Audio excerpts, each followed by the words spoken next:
Welcome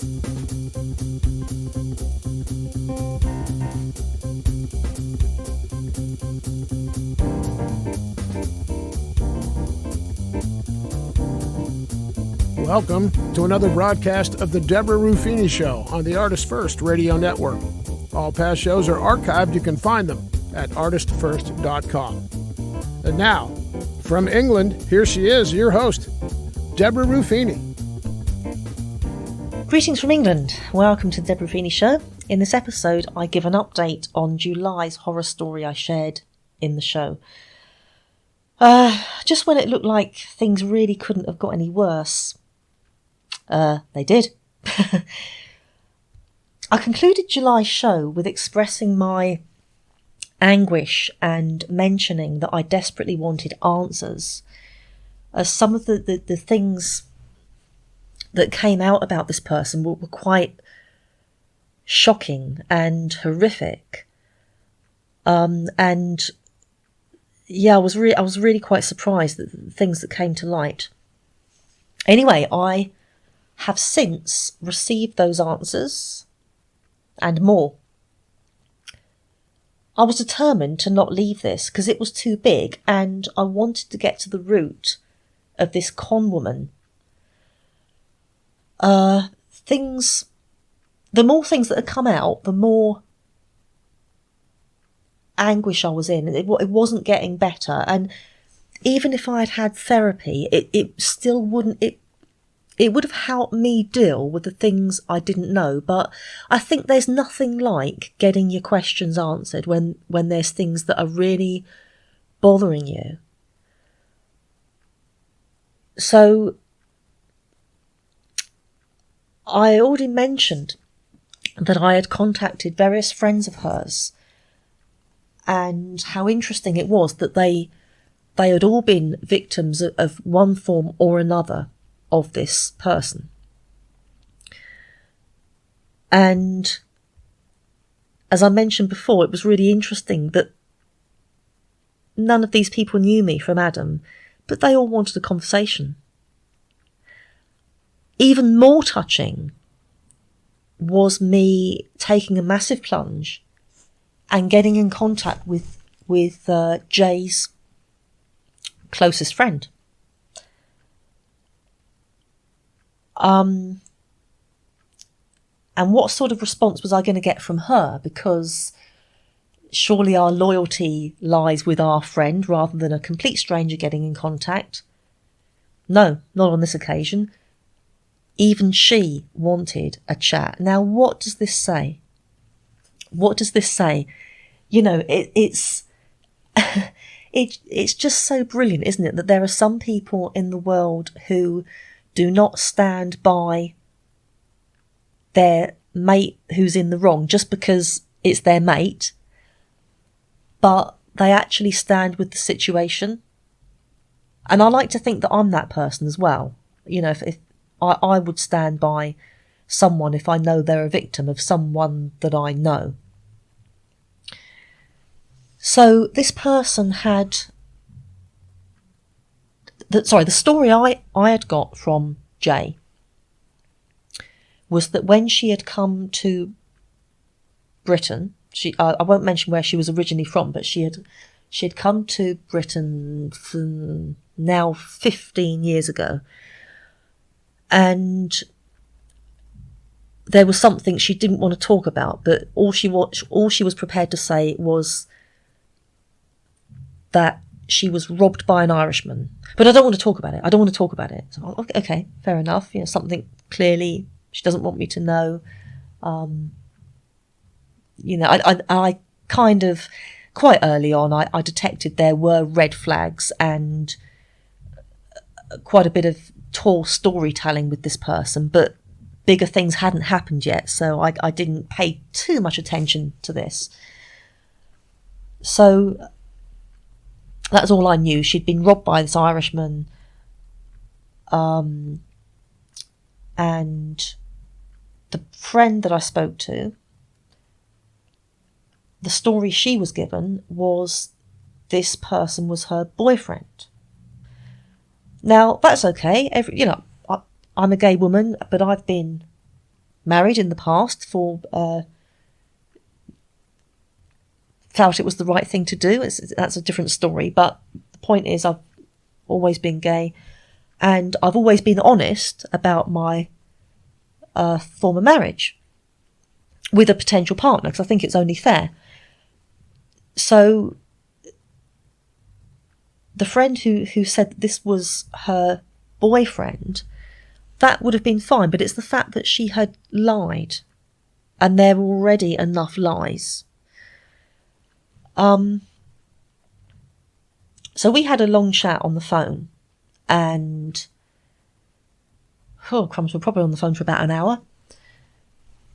She confirmed that you just couldn't trust anything Jay said. She was full of contradictions. She'd say something one day, and then the next day it'd be a completely different story, or she'd clearly forgotten what she'd told you already. I would have made a blimmin' good detective. I knew there was something I didn't know. So he had quite a rare name, this boyfriend, an Irish name. I found him on the electoral roll, and he had lived with, we'll refer to him as M. He had lived with Jay for a few years. So it looked like the best friend was probably the correct version of the story. Rare name that he is. I tracked him down on Facebook because I knew there was a lot more to, I hate being deceived, as you can probably tell. I knew there was a lot more to this. So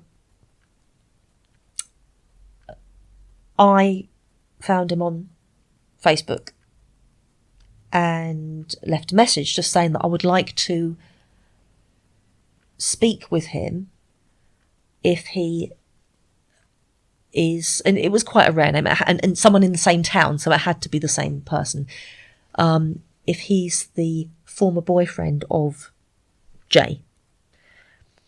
Now, sometimes people don't pick up messages, Facebook messages from strangers, quite wisely so, because, I could have been a hacker or a scam or whatever. So this was probably for a couple of weeks maybe before he picked it up.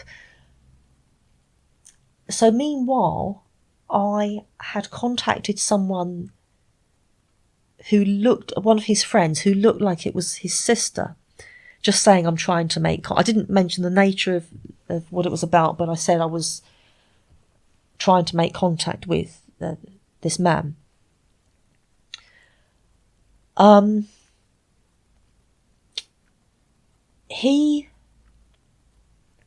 didn't hear from her, but he then got back in contact saying, sure, let's have a chat. Here's my number. So I nervously phoned him, and we had quite a long talk on the phone. I originally began the call by saying, are you the ex-boyfriend of Jay? And he said, I could hear him taking a deep breath, and he said, yes. And my heart sank because I thought, it's another lie. It's just another lie I've been told. So I said, do you know, I've been absolutely conned. And he said, well, wait a minute. He said, wait, before you carry on, in name only, I was her boyfriend, her beard. Apparently a beard is a term for a man who's a very close friend with a gay woman, where for the purpose of her not being able to be out to certain people. So at least that was one less lie. I could feel him, I could hear him getting carried away with the same sort of anguish I'd been feeling over this person, the frustration, the infuriating feeling of, the manipulation, etc. And so I sort of cut in. So I'll tell you what, should we meet in person? and have a good old chat over coffee or something stronger. No, we met. We met in a little town not too far from where I live. Quite scenic, quite picturesque, because we needed a calm surrounding of what we were about to talk about. So we met for coffee, and he just filled me in with yet more horror stories. It was the other way round. She had actually robbed from him, and didn't surprise me. But I actually believed him, not because I knew him, but because I knew her. So, had known her rather. So I thought, oh, that's interesting. Yeah, she'd taken quite a few belongings of his. But I found it strange that he hadn't gone to the police. So there were too many things I wanted answers to still, too many things we were dealing with. So I didn't, make too much of a big thing out of that. I just thought it was interesting that he didn't go to the police. So we had agreed to keep in contact. And as with the others I'd been in contact with, let's support each other sort of thing, So there were lots of other things that came out where I clearly had not known this person from Adam. But he did put my mind at rest with this whole HPV thing, because, she had this cervical smear screening where she had abnormal cells, and I think it's 97, that's quite high, % of cases of HPV are through sexually transmitted. So it's for her to be in the 3%, that would make her unique, but it was more than likely that the abnormal cells were due to HPV. That's just it's just common knowledge that's due to HPV. So I wanted to get to the root of that, but he put my mind at rest that these tall stories she was coming out with about having these friends with benefits and having, more than, 3 on the go at any given time, and having 3 ways with husband and wife, that made me feel dirty. If all this was true, because, well, no wonder she has at least one STI, So that sounds awful, but I think, if you live a certain way, you're increasing your chances, and that's not being a prude, that's just being logical. So he had confirmed that this F-buddy story was something she would just invent, usually after a breakup where she was almost like a cry of desperation that none of her relationships worked out. So I wish I could just have friends with benefits. But he said she really wouldn't do that. That's just a story to make her look like a big girl. So anyway, it was a relief to hear that certain things were lies. The things that I was concerned about. But there were other things he was mentioning that I just realised the degree of lying to me and others while I was being battered for things that I hadn't been lying about. So, and then it dawned on me, anyone else that you want to chat with about whatever, you could just pick up the phone. What the level of manipulation and control that I couldn't just pick up the phone to her and ask her about these things. And again, with a narcissist, you can't, because they're just going to use more gaslighting. They're just going to use more manipulation, make more threats. you're dealing with a dangerous person. But I was so peeved and so tired, and I thought, do you know, stuff it. I just picked up the phone, and she didn't answer, but I left a voice message saying that I would really appreciate a conversation, and I've met with M, your former beard, and I would like to have a chat with you, please. Please call me. After a few days, and after well over a year, she called. I was shaking like a leaf, fearful of what I may have heard, just the same as M. You know, what was I going to hear? Just the same as phoning her best friend. What was I going to hear? So, yeah, I with a shaky hand, picked up my phone, and an authoritative voice. Debra, you are making my life very difficult. Now, the voice of Jay is, and everyone's been in agreement with this, is been put on. She's not British. She does not have a British voice. Even the Queen doesn't speak like Jay's put on voice. Dame Helen Mirren doesn't speak like Jay's put on voice. And M confirmed that she had had the accent of her hometown until she came to Britain, and she had met a professor in her line of work, and almost overnight she developed this voice. And that in itself is very sad. And again, another narcissistic trait, because they haven't got a life of their own. They just take on bits from other people's lives. And so, yeah, she proceeded with, why are you doing this? You're making my life very difficult. But this was just another narcissistic, you know, I can make your life hell, but if you take action against my cruelty, that's you making it hard for me, you know.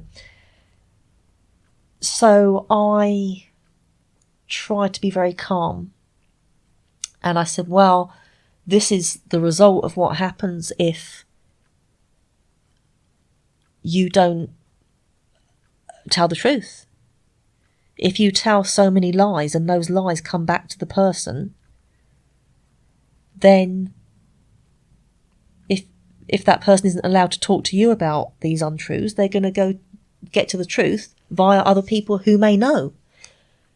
But again, a narcissist can't take responsibility. It's easy to say, why didn't you pick up the phone to me? But they know that you can't do that. So, yeah, so apparently I had been making things very difficult for her. Oh, really? That way round? She denied all knowledge of the sexual assault. But interestingly enough, maybe 20 minutes, half an hour later, instructed me to go to the police to tell them that what I did to you was a misunderstanding on your part. That's, again, contradictions. And narcissists aren't very bright. They forget what they said 5 minutes earlier. So she hasn't got a flying fig of a clue as to this accusation I made to the police. And then her own words were, what I did to you was a misunderstanding on your part. So, you know, and then she ordered me to not make contact with her place of work, to speak to any of those others that she had manipulated in the workplace that I knew about, because I'm a respected figure there. Those were her words, and I felt like saying, you're blimmin' not. I know different to that. So I didn't tell her that I had actually contacted her workplace. The conversation lasted for maybe a couple of hours, but it was very strange. Now and then she'd just be speaking to me as if I was her long-lost buddy. And it would be, oh, so glad we're talking, darling, so glad we're talking again. Oh, this is lovely that we're speaking. And I'm thinking, are you forgetting who you're talking to? Mentioning the HPV, when were you told that? You must have been told that you had this.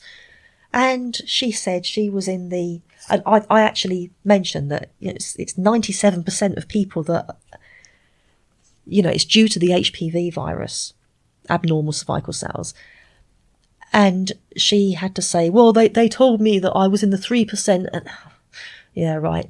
Making her unique, so that was, I believe, another lie. And then,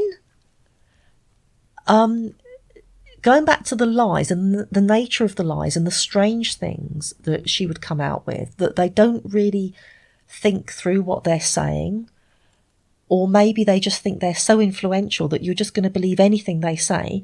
She then said, I can assure you that I'm perfectly clean. I have HIV tests every week. Plural, and every week. The window period alone is 3 months. I mean, that just goes to show how surreal. And at that point, I said, whoa, Jay, stop. I said, right, I'm really intrigued. Do you just not hear what comes out of your mouth? I said, because you've just said something really wacky. That's just not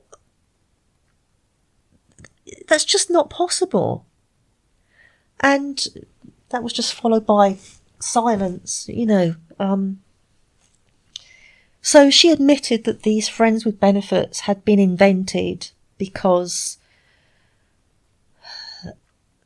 so many people, I promise you I'm not making this up, because so many people desire her that she has to invent this story that she doesn't do relationships. She's got all these F-buddies that she can just come round to her flat at the click of a finger and all this sort of thing. Again, it's making her desirable. It's feeding her ego. Not thinking it's making her look dirty, and she's not getting partners because people are looking at her and thinking of her as being someone who's dirty. So it's very sort of schoolboy, isn't it?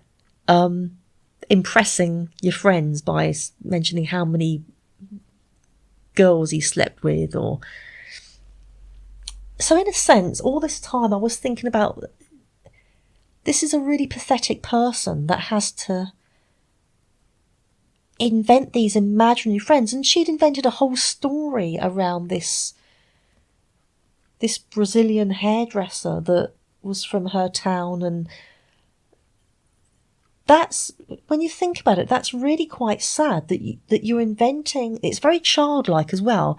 You're inventing imaginary friends, giving the person a name, giving them an occupation, giving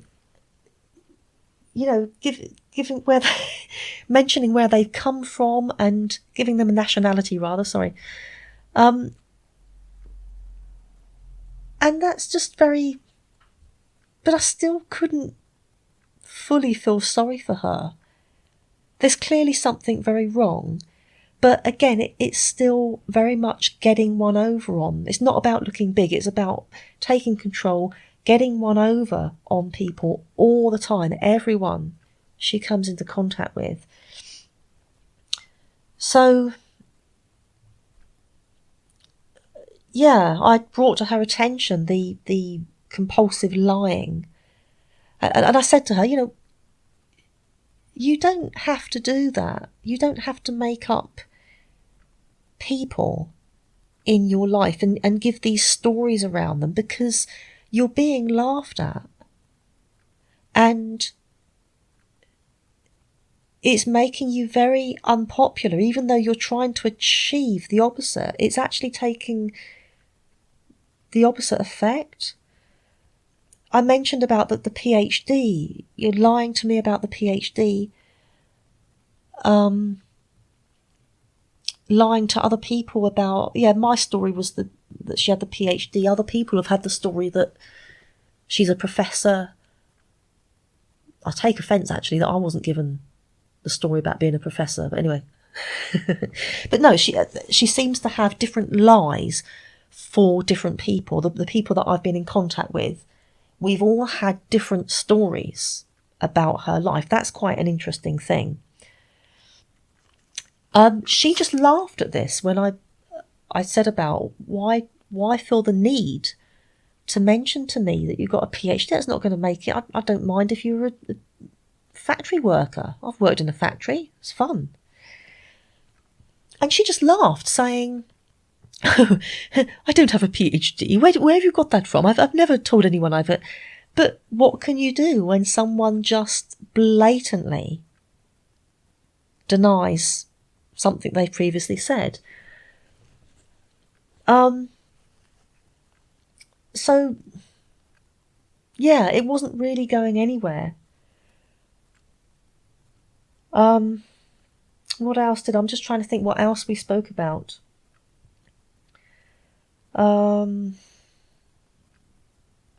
Yeah, it was just most of the whole. I wish I'd had a listing of things to ask her,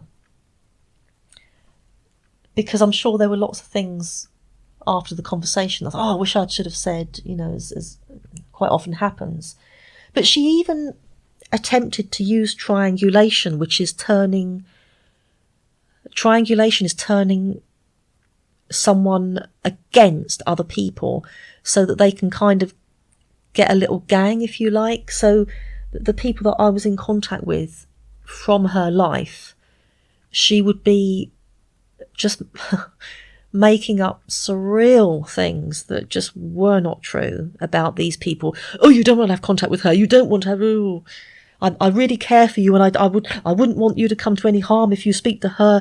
Yeah, all this sort of thing. But again, so that it would turn me against these people whom I trusted, for me to say, "Oh, really? Oh, thank you for warning me about that." But that wasn't going to happen. So the key question really was, why had she phoned? Why now? And,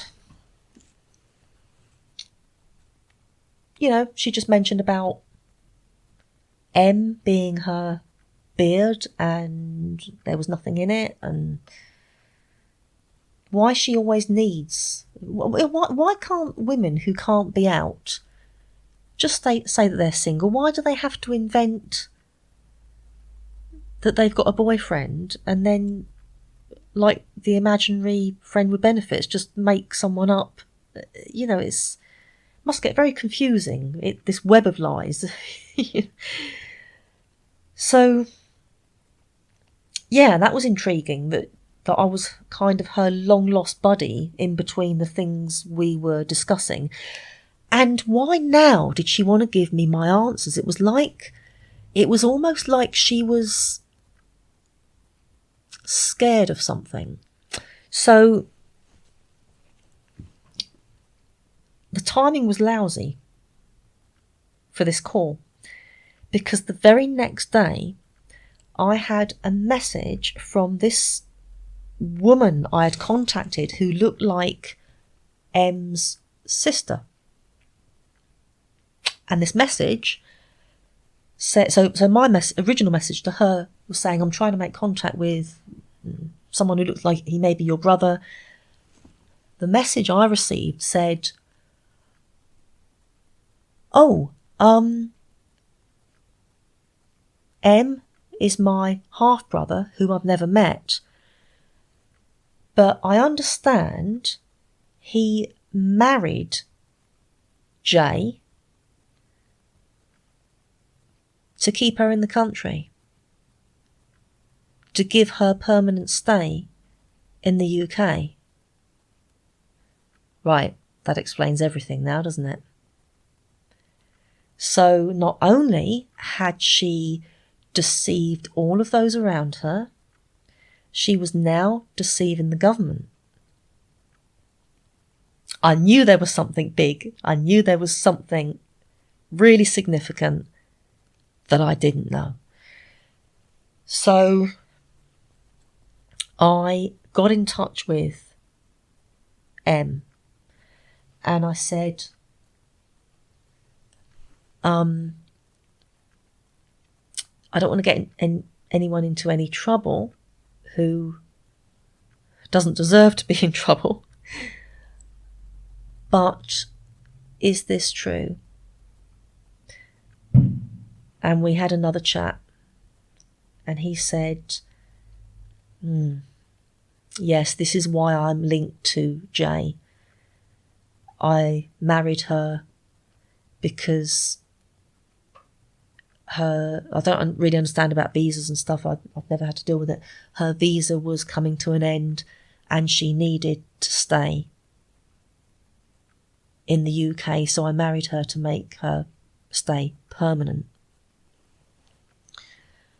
So I'm thinking, right, what do I do about this? Do I just ignore it?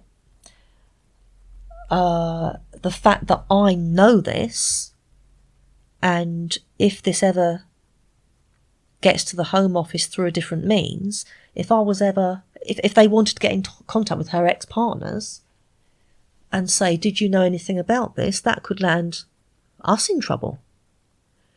And I thought, I can't just leave this. It's too big. So I contacted Jay by text. Pointless phoning her. She would have just denied it. And I thought long and hard about this, and I'd spoken to others that I was supporting, and likewise they were supporting me. And we kind of all agreed that it was the best thing to do, to contact the Home Office. So that's what I did. This vile individual had just deceived and damaged so many around her that, something had to be done. This stops now. Was I bad for doing this? I don't know. Did I regret it? I think I felt bad for possibly a day or so. And so I wasn't saying that in fun. I didn't feel bad for long. I felt bad momentarily because she was as evil as she is.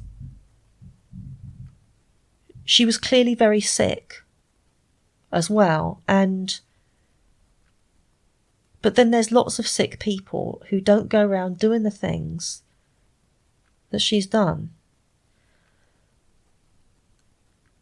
And I thought of myself in that position of, you may have heard it said before, that of being alone in a room with a baby and a gun, and the future enters the room to tell you that this cute, innocent baby you see before you will grow up to be Hitler. What do? Do you shoot the baby, saving the lives of many? Or do you allow the baby to live, allowing the death of many? And I decided to shoot the baby. Can I sleep at night knowing she may well be deported or imprisoned? Yes, I can sleep like a log. I don't know what's going to happen to her. I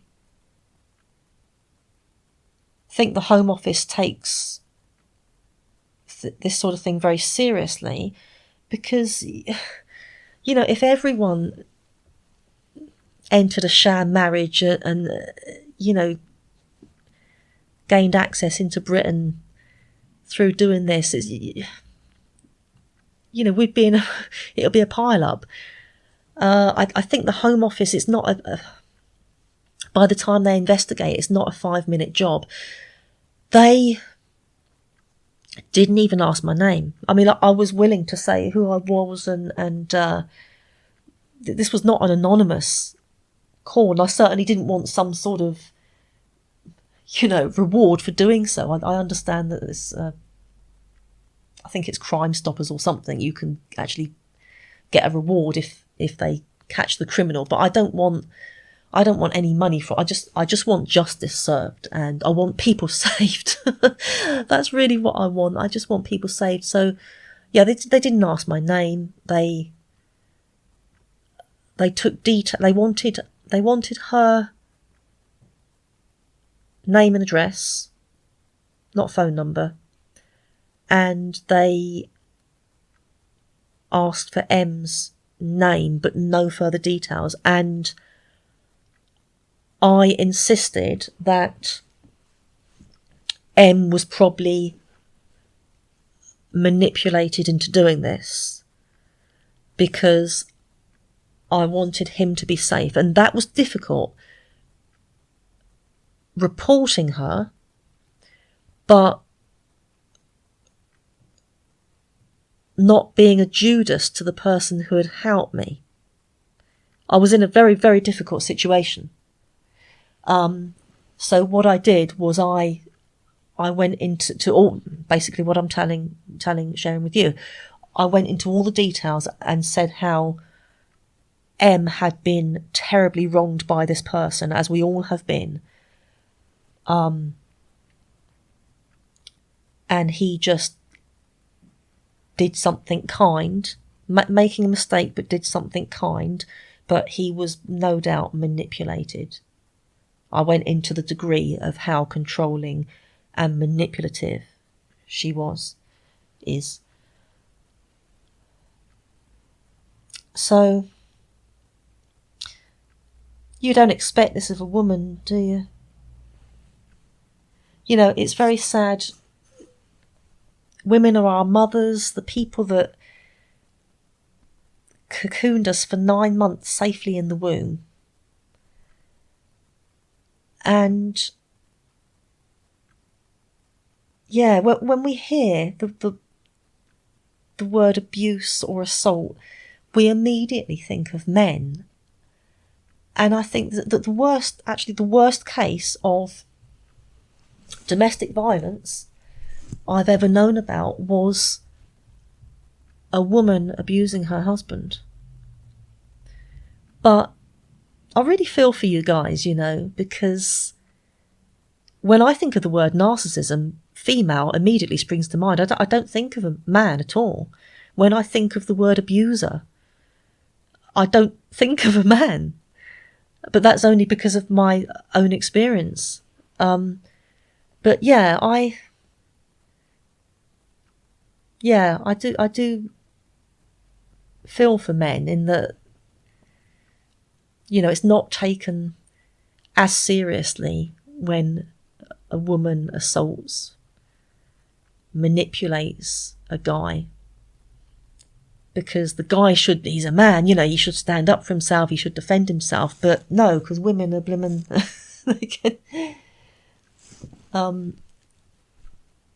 they can be controlling and deceiving in conniving ways that, you know, is genderless.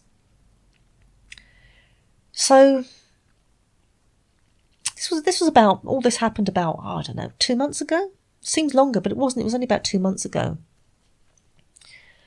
And I thought of my discussion with the lovely Nancy Little, sexually and horrifically abused by her own mother and my discussion with the lovely Maureen O'Sullivan, who was abused horrifically by holy sisters, supposedly holy sisters, the Magdalene Laundry nuns. And I thought, and I listened back to the broadcasts again and thinking, again, I still kept thinking, women, this is women. Women shouldn't be doing this. No one should be doing this. Sorry. No one should be doing awful things, but especially not what's supposed to be the gentler, fairer sex. And I thought, that's it. Okay, time to spring into action. Time for a website to raise awareness of female-to-female abuse. To cover domestic and narcissistic abuse carried out at the hands of this supposed fairer sex. So as I speak, womenwhoabusewomen.com is in the process of being created. This will be a safe community of support through shared experiences of survivors. So, yeah, this is in the process of being done. And on this site, I'm sharing my own story, and there will be a page of your story page, so people who want to send in their own scenarios of female to female abuse, where we can all help each other, be of support to each other, and really just to know that we're not alone. Because, as I've said before, it's abuse is genderless, but there's nothing, as far as I'm aware, dealing specific of support specifically for female survivors of female abusers. And it is something that is, I don't know whether it's a mixture of it's just not spoken about, or it's not really thought about, or there's just not as many cases out there that we're aware of. But people just that I've been in contact with, whether it's to do with through the shows, or there have been more people sort of coming forward saying, I'm glad to hear this is spoken about because I was abused by my mother or auntie, or so there are more cases out there than what we may imagine. And I can't wait to get this out there, as I'm sure this goes on far more than we care to imagine. Oh, I'm exhausted. Going into all that. It seems... It's amazing to think that this was only 3 months of this person who I was with. But since then, there's, my goodness, 3 months of damage crammed in. 3 months is nothing, and all that damage crammed into, that short amount of time. And it got me thinking also of that this was harmful enough to me just because there was an assault involved, but the fact that you think it's someone so charming, so nice, so friendly, and it's almost like this dream has just been, it has just been a dream, because the person has been yeah, it's just been fantasy. That's not the real person at all. And I think there is something to us that when one thing comes out that we've been mortified by, and these other things look a bit strange, we do want to get to the root of these other things, because as hurtful as it is, we want to know the degree that we've been lied to. And with this, the degree has been so vast, but also unbelievable. I mean, the people that I've reached out to, they've all been different people connected to this person. Whether it's been this person and a work connection, this person and a friend connection, this person and a beard connection, this person and an ex-partner connection. It's been interesting that we've all felt we've just lived this dream, because it's hard to believe that someone can be this level of deceitful and dangerous.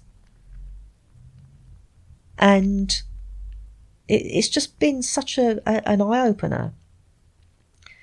And it made me think of people who have had this sort of thing long term. So I belong to some groups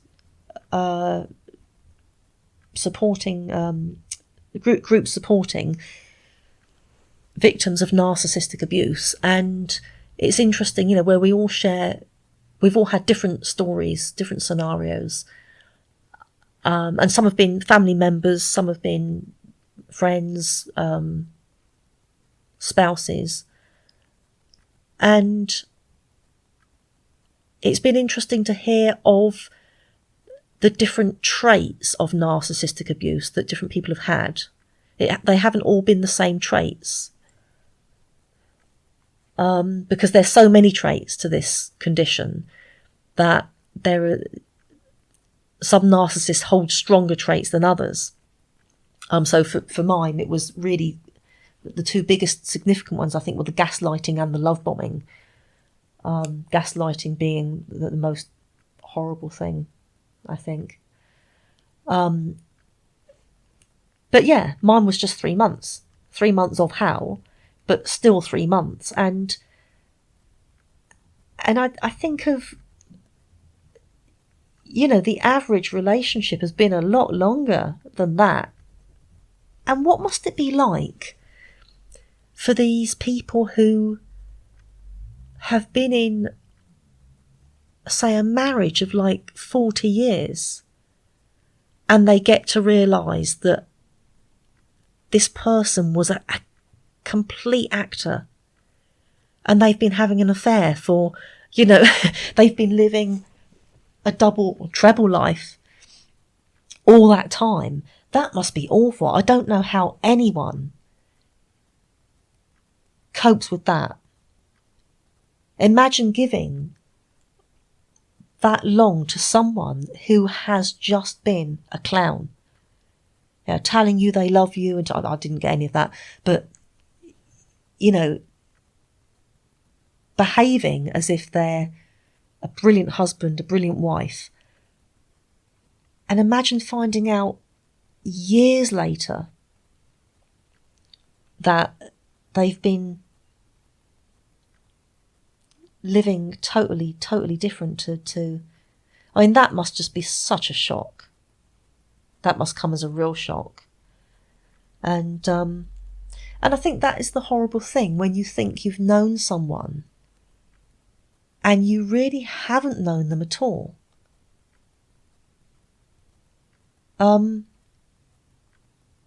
You go through so many emotions with an abuser. You go through, well, to start with, you go through the grief. So you're sort of sad that this was just a fairy tale. Then you go through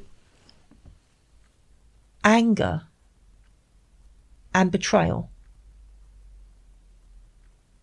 you just go through the feelings of your grief turns into sort of, you feel shock, you feel betrayed, you feel angry, and it's all those mixed in together. But I'm frightened now. I'm scared that my next... Well, at the moment, I'm actually going through relief because I've done all I can do. And I've felt... There's still probably a lot more lies that I will never get to the root of. But I feel I can move on with my life now.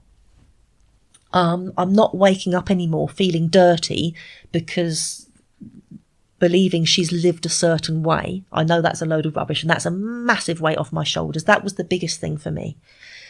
But yeah, I think I've moved on from... I've left it with the higher authority, both God and the Home Office.